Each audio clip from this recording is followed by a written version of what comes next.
تو انڈسٹری اور ٹریڈ میں کہاں جائے گا؟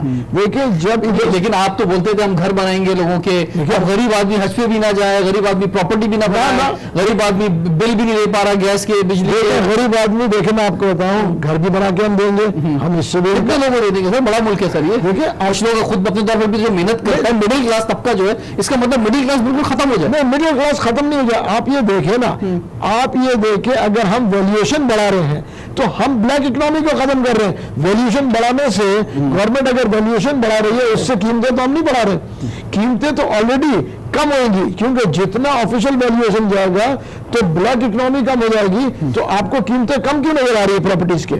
کیوں کہ لوگ اپنا پیسہ پارک نہیں کریں گے وہاں پہ. انلیگل پیسے جو پارک ہوتا تھا, کروڑ روپے کی زمین 5 لاکھ روپے دکھا کے لوگ اپنے پیسے پارک کر رہے تھے, تو وہ چیزیں ختم کریں گے ہم. تو اگر آپ اس کو مد نظر رکھتے ہیں تو ہم تو بہتری کی طرف جا رہے ہیں. ٹھیک ہے, بالکل بہت اچھا جواب آیا ہے. ناظرین میں آپ کی طرف بڑھتا ہوں, پھر اس کے بعد ہم آئیں گے دارو صاحب کی طرف, کہ یہ خطرہ کیوں محسوس ہو رہا ہے پاکستان پیپلز پارٹی کو 18ویں ترمیم کے حوالے سے. پی ٹی آئی میں جب بھی ہم کسی سے بات کر رہے ہیں تو وہ کہہ رہے ہیں یار ہمیں تو کوئی پرابلم نہیں, ہم تو ختم نہیں کر رہے 18ویں ترمیم بھائی, ہم تو لیکن ہر بیان میں یا تو سبجیکٹ ختم ہو گئے ہیں بلاول بھٹو صاحب کے بعد, کہ وہ ہر تقریر میں 18ویں ترمیم کی بات کر رہے ہیں, 18ویں ترمیم ختم نہیں ہونے دیں گے, لانگ مارچ میں جائیں گے اگر اس پہ کسی نے جو ہے وہ ہاتھ ڈالنے کی کوشش کی. جناب آپ نے پتہ نہیں کون سے پی ٹی آئی کے ممبر سے پوچھا ہے, مگر آپ اگر فیصل واؤڈا کو دیکھ لیں یا ان کے اور بھی 2-3 لیڈرز ہیں, یہ چیخ کے کہہ رہے ہیں کہ ہم 18ویں ترمیم کو ختم کریں گے. اور ایک بہت بڑا کیسے کر سکتے, کر ہی نہیں سکتے نا, اتنی نہ قومی اسمبلی میں نہ سینٹ میں ان کے پاس اکثریت ہی نہیں ہے. اکثریت تو نہیں, زبانی جمع خرچ ہے اگر ہے بھی تو. اگر زبانی ہے بھی تو اگر ان کا مائنڈ سیٹ یہ ہے کہ ہم نے صوبوں سے ان کا اختیار واپس لینا ہے وفاق کی طرف, تو یہ ایک بہت بڑا نیگیٹو, پاکستان کو آپ 20 سال پیچھے لے جائیں گے. یہ آپ کو کہہ رہے ہیں کہ بھائی اگر 18ویں ترمیم کے بعد آپ کو تمام فائنانس مل گیا ہے تو وہ کرپشن میں نہ جائے. 90 ارب تو ہم لوگ ابھی بھی مانگ رہے ہیں سندھ کے لیے. 90 ارب تو ابھی کی بات ہے نا, پہلے جو ہزاروں ارب ملا ہے اس کا تو حساب دیں, اس کا آپ حساب لیں. NICVD دیکھیں, آپ آصفہ بھٹو ڈینٹل کالج دیکھیں لاڑکانہ میں, آپ کراچی ٹھٹا ڈول کیریج وے دیکھیں, آپ تھرپارکر میں جو پی ٹی آئی کہہ رہی ہے وہ تو لانچوں میں جا رہا ہے, دبئی جا رہا ہے, ادھر جا رہا ہے, ادھر جا رہا ہے. دکھائیں آصف زرعی صاحب کو آپ بار بار کورٹ بلا رہے ہیں, فریال ٹالپور صاحبہ کو آپ بار بار کورٹ بلا رہے ہیں, مگر کھودا پہاڑ نکلا چوہا, آپ کی اپنی بہن کے پراپرٹی نکل گئی نیو جرسی میں,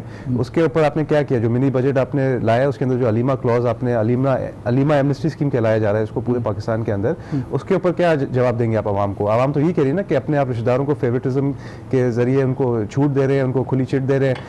علیم خان صاحب کو دیکھ لیں, ان کے اوپر نیب کے کیسز ہیں, ان کو آپ منسٹر بنا کے بیٹھا ہوا ہے. زلفی بخاری کے اوپر نیب کے کیسز. اگر وہ لوگ غلط ہیں تو اس کا مطلب یہ نہیں کہ یہ جو غلط ہیں یہ صحیح ہو جائیں گے. دیکھیں یہ اپنی جگہ غلط ہے نا. جی بالکل, وہ اپنی جگہ غلط ہے, مگر ہمیں تو یہ ہمیشہ سے انگلیاں اٹھا رہے تھے, کنٹینر پہ کھڑے ہو کے گندی زبان استعمال کر رہے تھے, چاہے فریال ٹالپور صاحبہ کے خلاف بھی گندی زبان استعمال کی. اب جب آپ کی اپنی بہن پکڑی جا رہی ہے 18ویں ترمیم پر, اگر پی ٹی آئی کچھ کہہ رہی ہے تو اس کی وجہ یہ ہے کہ وہ ریسورسز تو آپ کے پاس آ گئے, پی ٹی آئی کے پاس یعنی وفاق کے پاس رہی نہیں, صوبے کے پاس آ گئے, صوبے لگا نہیں رہی. کراچی کا حال دیکھیں کیا ہو رہا ہے, حیدرآباد کا حال دیکھیں, لاڑکانہ کا حال دیکھیں, نواب شاہ کا, سکھر کا, میرپور خاص کا, میں خود کتنا گھومتا ہوں پورے انٹیریئر سندھ میں. سکھر کے اندر سکھر کے اندر اسٹیٹ آف دا آرٹ کئی 100 بیڈز کا NICVD بنایا ہے, اس کے اندر free of cost health care دیا جا رہا ہے غریب عوام کو, جو کہ امریکہ میں جس طرح کی اکوپمنٹ اور مشینری ہے وہاں پہ NICVD سکھر میں آپ جا کے صرف دیکھیں کس طرح کی اکوپمنٹ اور مشین دی جا رہی ہے. 5 سال کے 500 ارب ایجوکیشن کے, پچھلی دفعہ کے 500 ارب, اس سے پچھلی دفعہ کے 1000 ارب سے ایجوکیشن کے, اور اسکولوں کو حال دیکھیں. الحمدللہ سندھ میں پھر بھی اسکول بنائے جا رہے ہیں, یونیورسٹیز بنائی جا رہی ہے. لیاری میں آپ دیکھ لیں تو شہید بینظیر بھٹو میڈیکل یونیورسٹی, شہید بینظیر بھٹو ڈگری کالج وہاں پہ بنایا گیا ہے.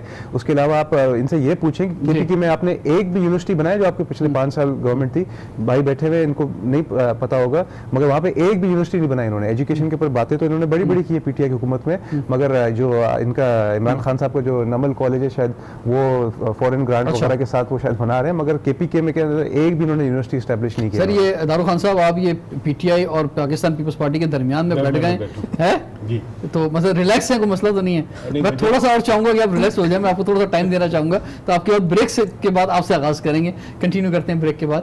سوال ہے پاکستان کا. Welcome back. سوال ہے پاکستان کا, اسی لیے آج بات کر رہے ہیں موجودہ حکومت کے جو چیلنجز ہیں اس حوالے سے, اور پی ٹی آئی اور پاکستان پیپلز پارٹی کی جانب سے بڑا زبردست خیالات ہمارے سامنے آئے. ہمارے ساتھ federation of Pakistan chamber of commerce industry جو کہ بزنس کمیونٹی کا سب سے بڑا ادارہ ہے, اس کے پریزیڈنٹ دارو خان اچکزئی صاحب موجود ہیں. سر یہ فرمائیں, آپ کیا سمجھتے ہیں کہ جو کیونکہ کشتی بھور میں تو ہے جو معاشی چیلنجز ہیں, اور کیونکہ اپوزیشن بہت اسٹرانگ ہے، یعنی وہ تمام سیاستدان جو حکومت کرتے رہے ہیں یا حکومتوں میں رہے ہیں، آپ بات کریں نون لیگ کی، پاکستان پیپلز پارٹی کی، مولانا فضل الرحمان کی، وہ سب جو ہیں وہ اس وقت اپوزیشن میں بیٹھے ہوئے ہیں، تو مقابلہ بڑا سخت ہے. کوئی ہلکا سا بھی کوئی ایسا ڈیسیشن، جیسے مثال طور پہ حج کے حوالے سے جو ڈیسیجن ہے سبسڈی واپس لینے کا، اگر حکومت لیتی ہے تو بہت زبردست رد عمل سامنے آتا ہے. عوام میں یہ خیال جا رہا ہے اوور آل پورے پاکستان میں، لیکن پنجاب میں شاید زیادہ محسوس ہو رہا ہے جو ان کے عثمان بردار صاحب جو وزیر اعلیٰ ہیں ان کی وجہ سے، کہ یہ حکومت جو بھی ڈیسیشنز لے رہی ہے معاشی طور پہ وہ کچھ زبردست نہیں ہے. آپ کی کیا رائے ہے، بزنس کمیونٹی کی کیا رائے ہے؟ میرے خیال میں ہم ساری چیزیں جو ہے وہ اگر اکٹھی کر لیتے ہیں تو مناسب نہیں ہے. اگر ہم حج کے حساب سے دیکھ لیں تو یہ ایک مذہبی فریضہ ہے، جس کے پاس تھوڑے سے پیسے ہو اس کو بھی موقع ملنا چاہیے یہ فرض ادا کرنے کا. اس کے اوپر میرے خیال میں حکومت کو سبسڈی بڑھا دینی چاہیے تھی، نہ کہ وہ واپس لینے کی. اور یہ ایک مذہبی معاملہ ہے، اس کا بزنس کمیونٹی سے شاید کوئی ڈائریکٹ بہت زیادہ تعلق نہ ہو. میرا اپنا ذاتی یہ خیال ہے کہ یہ سبسڈی جو ہے وہ واپس نہیں ہونی چاہیے تھی، بلکہ بڑھا دینی چاہیے تھی تاکہ زیادہ سے زیادہ لوگوں کو یہ ایک مذہبی فریضہ ادا کرنے کا توفیق مل سکے. اچھا، دوسرا اب جو بہت زیادہ ڈیپینڈنٹ ہے ابھی گورنمنٹ جو ہے اوورسیز پاکستانیوں پر، کیونکہ عمران خان صاحب کو بحیثیت ایک سیلیبریٹی شوکت خانم کے حوالے سے بہت زبردست رسپانس ملا اوورسیز پاکستانیوں کا، تو وہ شاید یہ سمجھ رہے ہیں کہ گورنمنٹ کے اندر بھی جو ہے بہت رسپانس ملے گا. ڈیم فنڈ کے حوالے سے اتنا رسپانس نہیں مل سکا، 9.5 ارب روپے آئے جس میں سے 1.5-2 ارب صرف باہر سے آئے. ابھی جو ہے وہ یہ جو پاکستان بناؤ سرٹیفکیٹ جو نکالا گیا ہے گورنمنٹ کی جانب سے، جس میں کہا جا رہا ہے کہ اوورسیز پاکستانی انویسٹ کریں، تو آپ کیا سمجھتے ہیں کہ اوورسیز پاکستانی جو ادھر انویسٹمنٹ کریں گے؟ دیکھیں 2-3 مہینے تھے، اس میں ہم خود بھی جو ہے وہ محمود صاحب بھی شاید اس کے گواہ ہوں گے، ہم خود پریشان ہو گئے کہ یہ کیا ہو رہا ہے. لیکن یہ آہستہ آہستہ پچھلے 2-3 مہینے سے جو ہے وہ چیزیں تھوڑی سی کلیئر ہو رہی ہے. اس کے حساب سے جو ہے وہ ہم سمجھتے ہیں کہ حکومت نے ایک اچھا قدم اٹھایا ہے، اور اچھا قدم اٹھانے کا ایک لانگ ٹرم پروجیکٹ ہے. اس میں جو ہے وہ ہو سکتا ہے آج اس کو جو ہے وہ کوئی ایک ریپڈ رسپانس اگر نہ ملے تو 2 مہینے 4 مہینے بعد جو ہے وہ رسپانس ہمیں امید ہے کہ انشاءاللہ مل جائے گا. بلکہ میں خود اس میں موجود تھا، اس کی جو ہے وہ لانچنگ سیرمنی میں تھا. عمران خان صاحب نے جو ہے وہ ریکویسٹ کی، میری تو پاکستانیوں سے یہ ایک ریکویسٹ ہے کہ وہ اپنا جو منافع ہے وہ ڈالرز میں نہ لے، وہ پاکستانی روپے میں لے. ڈالر جو ہے وہ یہیں پہ پاکستان کے امانت کے طور پہ یہیں چھوڑ دے اور اپنا جو ہے وہ پاکستانی روپیز میں جو ہے وہ اس کا جو ہے وہ منافع لے لے. میرے خیال میں یہ ایک اچھا قدم ہے، اس کو جو ہے وہ اپریشیٹ کرنا چاہیے. حکومت کی ایک اچھی کاوش ہے. اب اس پہ کتنا کاوش تو بہت اچھی ہے، لیکن بات ہے کہ جو اوورسیز پاکستانی بیٹھے ہوئے ہیں وہ وہ آپ سمجھتے ہیں کہ وہ اعتماد کر رہے ہیں گورنمنٹ کے اوپر، وہ انویسٹ کریں گے؟ ایک تو ان کو فائدہ بھی دیا گیا ہے کہ جناب 5 سال کے لیے 6.75 شرح منافع جو ہے وہ اینولی آپ کو ملے گا اگر آپ 5 سال کے انویسٹ کرتے ہیں. 3 سال کے لیے کرتے ہیں تو 6.25 کے حساب سے ملے گا. وہ ایک پروفٹ بھی ایک نظر آ رہا ہے، لیکن اس سے زیادہ بڑی بات جو سپورٹ کرنے کی گورنمنٹ کو. تو اب چلیں ایک بات تو اچھی ہوئی کہ کم سے کم وہ ان سے کوئی بھیک نہیں مانگی جا رہی یا ان سے امداد نہیں مانگی جا رہی، کہا جا رہا ہے بھائی انویسٹمنٹ کر دو. چلو یہ پھر بھی ایک بہتر بات ہے. یہ بہت بہتر بات ہے کہ اس میں جو ہے وہ آپ کے ملک میں انویسٹمنٹ آ رہی ہے، اور وہ انویسٹمنٹ آپ کے اپنے پاکستانی کر رہے ہیں. وہ پاکستانی جو یہاں پہ جو ہے وہ ریل اسٹیٹ میں پیسے اپنے ڈال رہے تھے، کہیں ایسی جگہ پہ ڈال رہے تھے کہ جن کو منافع کی امید تھی، یہاں پہ بھی منافع کی جو ہے وہ امید ہے اور ملک بھی بنا رہے ہیں. تو اس میں جو ہے وہ بہت اچھی بات ہے کہ ایک اچھا سٹیپ لیا گیا ہے. اب اس کے اوپر جو ہے وہ ایک مثبت رد عمل آنا چاہیے، پورے ملک کی طرف سے مثبت رد عمل آنا چاہیے. ایک بات میں اور آپ کو نوٹ کرنا چاہتا ہوں کہ اس سے پہلے بھی جو حکومتیں آئی ہیں اور موجودہ حکومت بھی، ہم سمجھتے ہیں کہ بزنس کمیونٹی کو انہوں نے پوری طرح آن بورڈ نہیں لیا ہے. اس سے پہلے بھی پیپلز پارٹی کی حکومت آئی، نون لیگ کی حکومت آئی ہے، اور اب جو پی ٹی آئی کی حکومت ہے. لیکن ہم سمجھتے ہیں کہ آہستہ آہستہ اب وہ بزنس کمیونٹی کو، مولوی صاحب اس کے گواہ ہیں، رزاق داؤد صاحب کل کے آئے ہوئے بیٹھے ہیں اور صبح سے شام تک، کل بھی سارا دن ہمارے ساتھ بزنس کمیونٹی کے ساتھ تھے اور آج بھی ابھی تک جو ہے وہ بزنس کمیونٹی کے ساتھ تھے اور ان کے مسائل سن رہے تھے اور اس کے اوپر فوری طور پہ اپنا رد عمل دے رہے تھے. یہ ایک بہت اچھی اسد عمر صاحب جو ہے وہ آپ کے پاس کئی بار آ گئے، لاہور میں بھی آ گئے آپ کے پاس، پورے پاکستان کے تمام چیمبرز میں بھی چلے گئے، رزاق داؤد صاحب بھی آ گئے، اور بھی لوگ آ رہے ہیں جا رہے ہیں. وہ کچھ فائدہ بھی ہو رہا ہے آنے جانے کا، ملاقاتوں کا؟ بات یہ ہے ملاقاتوں سے جو ہے وہ بہت بڑا فائدہ ہوتا ہے. ہماری بات سن لیتے ہیں, ہماری بات سننے کے بعد جو ہے وہ اس کی طرف جو ہے وہ ایک حل کا کوئی ایک راستہ نکل آتا ہے. اب اس وقت ہم ہیں کہ جو موجودہ حکومت ہمیں سن رہی ہے تو سننے سے یہ ہوتا ہے ہمیں ان کی نیت پہ بھی کوئی شک نہیں ہے, نیت بھی ان کی اچھی لگ رہی ہے, اور اللہ کرے ان کی نیت میں کوئی شک و شبہ والی بات نہ ہو. ہمیں تو پورا اعتماد ہے کہ حکومت کی نیت اچھی ہے, اور نیت اچھی ہو تو ہماری جو رائے ہے ہم یہ سمجھتے ہیں کہ اگر ان کے سمجھ میں آ گیا تو اس کے اوپر ضرور عمل درآمد ہوگا. ٹھیک ہے. نادر کیا کہنا چاہیں گے اس پہ؟ میں 2-3 چیزیں ایڈ کرنا چاہ رہا تھا. آپ کانفیڈنس کی بات کر رہے تھے اوورسیز پاکستانیز کی. اوورسیز پاکستانیز اسی طرح کا کانفیڈنس جس طرح آپ کو یاد ہے ایک ڈاکٹر صاحب مشہور ہوئے تھے کہ بھائی عمران خان پرائم منسٹر بن گیا, میں اپنی ڈاکٹری امریکہ میں چھوڑ کر پاکستان آ جاؤں گا, اور جب باری آئی اپنا وعدہ پورا کرنے کا تو جس طرح عمران خان صاحب نے اپنے وعدوں کو ادھورا چھوڑ دیا, اسی طرح اس ڈاکٹر نے اپنا وعدہ ادھورا چھوڑ دیا, یہاں تک کہ اس نے اپنا ٹویٹر فیس بک ہر چیز ڈیلیٹ کر دیا اور آرام سے بیٹھا ہوا ہے امریکہ میں. دیکھیں ان کی جو ساری باتیں تھیں نا, جھوٹے وعدے, بڑی بڑی باتیں, ان پہ یہ نہیں اتر رہے, اور ان کے جو سپورٹرز تھے, ان کے جو ورکرز تھے, وہ بھی سوری ٹو سے پی ٹی آئی کے ایک لیڈر بیٹھے ہوئے, مگر ان کے سامنے صاف صاف میں بات کر رہا ہوں, ان کے سپورٹرز بھی اسی طرح کے کہ فیس بک اور ٹویٹر پہ بیٹھ کے بڑی بڑی باتیں کر دیتے ہیں, مگر جب بات آتی ہے ایکشن کی اس وقت ایکشن نہیں کرتے.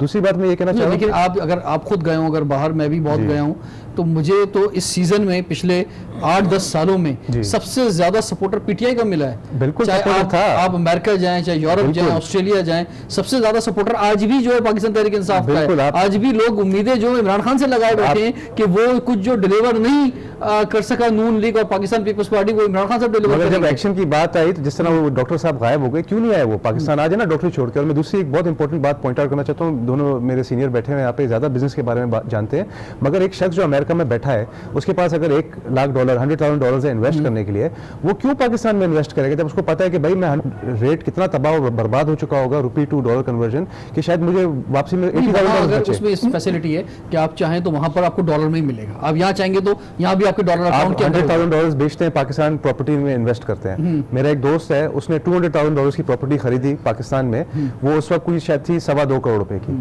within a couple of months P T I کی حکومت آتے ہی اتنا ڈپریشیٹ ہو گیا روپی کہ اس کے جو $200,000 جو انویسٹمنٹ تھے, جو اس نے پراپرٹی خریدا, وہ پراپرٹی بے شک 2.25 سے 2.40 کی ہوگی, مگر وہ 2.40 کو اگر آپ کنورٹ کریں واپس ڈالر میں اور منگائے اپنے پاس امریکہ میں, تو شاید اس کو مشکل سے $150,000 بچے گا. وہ تو ڈالر کا ایک ڈفرنس آ گیا نا, لیکن میں اس کی بات کر رہا تھا پاکستان بناؤ جو سرٹیفکیٹ, پاکستان بناؤ نئی چیز نہیں ہے. اس کے علاوہ بھی اس کی جو ہے وہ تھوڑی سی موڈالٹی بھی کلیئر ہونی چاہیے کہ جو کوئی اوورسیز پاکستانی انویسٹ کرے گا, کیا اس سے کل پوچھا جائے گا کہ یہ پیسے آپ نے کہاں سے لیے, یہ آپ نے کہاں سے بنائے, یہ پیسے کیسے بنائے. جس طرح سے ایمنسٹی اسکیم میں جو ہے وہ لوگوں کو ابھی نوٹسز جا رہے ہیں, ایک بندے کو 2-2 جو ٹیکس دے رہا ہے اسی کو نوٹس بھیج رہے ہیں, جنہوں نے ایمنسٹی اسکیم میں اپنے پیسے ڈکلیئر کیے ہیں ان کو نوٹسز آ رہے ہیں. یہ کیا اس کی جو ہے وہ کلیئر ہے کہ یہ جو پیسے ہیں یہ تھوڑی سی کلیئرٹی ہونی چاہیے. اس میں محمود صاحب آپ کی طرف میں آتا ہوں, یہ جو حکومت جو فیصلہ کرتی ہے, جیسے ایمنسٹی اسکیم کا فیصلہ ہوا, یہ ریاست کا ایک فیصلہ ہوتا ہے. یہ ایک سرکار, یعنی اس میں لکھا ہوتا ہے حکومت پاکستان, یعنی سرکار جو ہے پاکستان کی, یہ کوئی پارٹی نہیں کر رہی ہوتی. اگر نون لیگ نے یہ اسکیم نکالی تھی تو اس وقت کی حکومت نے نکالی تھی. اگر آج یہ اسکیمیں جو ہیں پاکستان تحریک انصاف نکال لی ہے تو یہ حکومت نکال رہی ہے. اس کا 100% سر کانفیڈنس ہونا چاہیے کہ ایسا نہ ہو کہ یہ کچھ دوسری حکومتیں آ کر یا بعد میں جو ہے وہ ریورس ہو جائیں گے معاملات, تو کوئی بھی اعتماد نہیں کرے گا پھر تو حکومت میں. سرکار کیا چیز ہے, ریاست کیا چیز ہے پھر؟ میں بتاؤں, دیکھیں جو ایمنسٹی اسکیم کے اوپر جو کچھ لوگوں کو نوٹسز بھیجے جا رہے تھے, اس کا فوری ایکشن لیا گیا ہے, اور میرے خیال سے دارو خان صاحب بیٹھے ہیں, اس کو فوری روک دیا گیا ہے کہ ایسے. دیکھیں کچھ چیزوں کے اوپر جو جیسے میں کہوں گا کہ لوگ ابھی نے لے لیا, جیسی معلوم پڑا اس کو فوراً روک دیا گیا کہ دیکھیں جی لوگوں میں ہم کانفیڈنس لانا چاہ رہے ہیں. اب جہاں تک آپ حج کی بات کر رہے ہیں, جی یہ دیکھیں میرا نظریہ, میرا اپنا ذاتی نظریہ ہے کہ یہ سبسڈی نہیں لے کے شرعی طور سے میرے خیال سے ان کے لیے بہتر کر دیا گیا ہے. اس کی وجہ یہ ہے کہ میں کہوں گا کہ اگر سبسڈی, کیونکہ دیکھیں میں سود کے نظام کے خلاف ہوں اپنے ذات کے ساتھ, اگر سود کے لے کے اور سبسڈی دے کے لوگوں کو حج بھیجنا ہے تو اس سے تو بہتر ہے کہ جی سبسڈی وڈرا کر لیا, وہ اپنے جو ہے پیسے سے چلے جائیں گے کہ کم از کم اس کے پیسے تو نہیں ہیں. میرا نظریہ نہیں وہ خیر اس کو آپ سود کو لے کے نہ آئے. سبسڈی سے مراد سود نہیں ہوتا. سبسڈی سے مراد یہ ہوتا ہے کہ حکومت جو ہے وہ مدد کر رہی ہے سلسلے کے اندر. حکومت جو ہے ریاست جو ہے وہ اپنے عوام کے ہی پیسوں سے صحیح یا کہیں سے بھی سود لون کے کئی پیسہ تو ظاہر بات ہے لون لیا ہوا ہے نا. دیکھیں اب اس طرح تو سر یہ پھر تو وہ اس لیے کاروباری سارا بند کر سارا نظام جو ہے وہ اس پہ چل رہا ہے. ڈیبٹ کارڈ بھی جا کے بنائے, بینک سے نہیں بنائے نا ڈیبٹ کارڈ کیوں بناتے ہیں آپ؟ میں اسی لیے کہہ رہا ہوں نا, یہ میرا کہ اگر آپ حقیقتاً دیکھا جائے نا, ابھی میں آپ سے ٹی وی میں اس سے پہلے بھی بات کر, دیکھیے سود, خیر ابھی میں اس کے اوپر ہم جو دوسری طرف چلے جائیں گے. یہ جو بات کی کر رہے ہیں آصف زرداری صاحب, آج صحافیوں کو انہوں نے کہا کہ بھائی آپ ہمارے ذرا, آپ کے بھی مشکل حالات ہیں صحافیوں کے پورے پاکستان میں, میڈیا اس وقت کرائسس میں, آپ کو معلوم ہے اوور آل, تو آپ ذرا ہمارا ساتھ دیں حکومت کو گرانے میں, تو ہم بھی آپ کو ساتھ دیں گے. یہ حکومت کو گرانے والی کیا بات ہوگی؟ پہلے تو آپ بات کر رہے تھے کہ نہیں بھائی ہم تو چاہتے ہیں یہ حکومت جو اپنے مدت پوری کرے. دیکھیں جی, ہم یہ چاہتے ہیں کہ پاکستان کو فائدہ پہنچے, پاکستان سٹیبل ہو, پاکستان کا جو غریب عوام ہے, جو غریب طبقہ ہے, اس کو فائدہ ہو.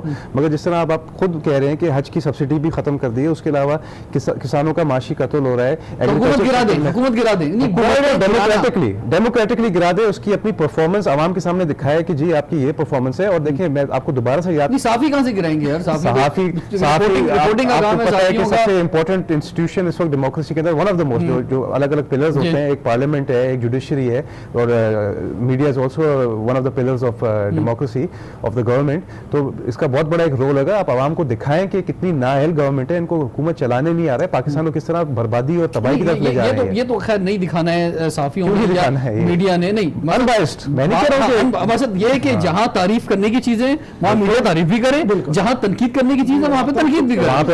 آپ دکھائیں نا جو میڈیا کے ساتھ ان کا جو لیزون ہے, جو انفارمیشن منسٹر ہے فواد چودھری صاحب, ان کی اپنی آپ باتیں سنیں, 55 روپے پر کلومیٹر پہ ہیلی کاپٹر, اور حکومت کی جو مطلب ہنسنے والی بھی باتیں ہیں, ان کو بھی یہ کور کرنے کے لیے اس طرح کے عجیب آرگیومنٹس دیتے ہیں کہ عوام خود, عوام کی آنکھیں کھل گئی ہے کہ جی یہ جو محمود اولوی صاحب, یہ جو بات کی جاتی تھی کہ جناب کرپشن کے حوالے سے جو بات سامنے آتی تھی کہ جناب یہ اتنی انہوں نے کرپشن کی, اور پہلے دن سے ہم یہی سنتے آ رہے ہیں جب سے گورنمنٹ آئی ہے کہ ملک اتنی بری حالت میں دیا, یہ پیپلز پارٹی کی گورنمنٹ ہو یا نون لیگ کی گورنمنٹ ہو, یہ ملک کو لوٹتے رہے, سارا پیسہ باہر لے جاتے رہے. لیکن کیسز جو ہیں وہ ٹھیک ہے چل رہے ہیں, زرداری صاحب ابھی تک اندر نہیں جا سکے ہیں, ٹھیک ہے, اور شریف برادران جو ہے باہر نہیں آ سکے ہیں. لیکن یہ باتیں ہو رہی ہیں کہ جناب اب ڈیل ہونے جا رہی ہے, اب ڈیل اور ڈھیل کی جو بات ہو رہی ہے, تو اب جو ڈیل ہونے جا رہی ہے. اور شیخ رشید صاحب نے جیسے آج کہا ہے کہ بھائی اگر ان سے پیسے لے کے ان کو چھوڑ رہے ہیں عمران خان صاحب, تو وہ اعتماد میں لے لیں عوام کو کہ جناب ان سے کتنا پیسہ لیا جا رہا ہے, اور پھر ان کو جو ہے وہ ڈھیل دی جا رہی ہے یا ڈیل دی جا رہی ہے. دیکھیں پہلے تو مجھے نہیں معلوم دی جا رہی ہے ڈیل دی جا رہی ہے. اگر ڈیل دی جا رہی ہوگی نا, تو یہ میں آپ کو کہتا ہوں وہ تو عوام کو لے کے آئیں گے نا. اس کی وجہ دیکھیں, نیب میں بھی بہت سی چیزیں جب نیگوشیٹ ہوتی ہے, ٹھیک ہے نا, تو اس کو سامنے آ جاتی ہے نا کہ دیکھیں یہ نیگوشیٹ ہوا, یہ پیسے آ گئے. دیکھیں اس میں تو میرے خیال سے کسی کو دو رائے نہیں ہے کہ پچھلی حکومت میں دیکھیں نا لوگوں نے پیسے بنائے. بھائی دیکھیں نا اس میں تو میرے خیال سے کسی کو ڈاؤٹ نہیں ہے, کیوں, پیسے تو باہر گئے ہیں. دیکھیں نا ابھی جی آئی ٹی کی رپورٹ تو سامنے آ رہی ہے نا لوگوں کے. دیکھیں اب میرا خیال سے دیکھیں نا ہم اس کے اوپر دیکھیں یہ کہنا کہ دیکھیں جی بالکل ہی سب اگر اتنے اچھے تھے اور سب کچھ اتنا اچھا ہوتا, تو آپ مجھے بتائیں نا, ہم ہماری 6 مہینے کی کارکردگی 5 مہینے پہ سب لوگ انگلیاں اٹھا رہے ہیں. 5 سال 10 سال جنہوں نے حکومت کی, ٹھیک ہے نا, وہ اپنے گریبان میں بھی تو دیکھیں نا, جہاں میں کہوں گا کہ جہاں ان کی غلطیاں ہیں, ٹھیک ہے, ان لوگوں کو اپنی غلطیاں بہتر کرنا چاہیے. ٹھیک ہے نا, کیوں, تاکہ عوام میں وہ عوام کے ووٹوں سے آئے. ٹھیک ہے نا, تو لوگوں کو کچھ تو ملے. میں کہتا ہوں کہ میرا نظریہ, میں آپ کو کیا کہتا ہوں کہ بھئی یہ 25 پہلے کیا تھا, 25% لگاؤ 75% لے جاؤ. میرے بہت سارے جاننے والے ہیں, میں ان سے یہی ریکویسٹ کرتا ہوں 75% لگاؤ, بھلے تم 25 اگر لے جاتے ہو نا, اگر کچھ تو نظر تو آئے. یہ نظر تو آ رہا تھا نا, وہ میٹرو نظر آ رہی تھی, بڑے بڑے برجز نظر آ رہے تھے. پنجاب میں خاص طور پہ اگر آپ دیکھیں تو ابھی پنجاب آپ جائیں, آپ سر جاتے ہوں گے, وہاں پہ عوام سے پوچھیں, وہ کہتے ہیں شہباز شریف تو بڑا زبردست ایڈمنسٹریٹر تھا, اب یہ کیسا وزیر اعلیٰ لے کر آ گئے ہیں, تو کوئی کر ہی نہیں رہا, کوئی نظر ہی نہیں آ رہا.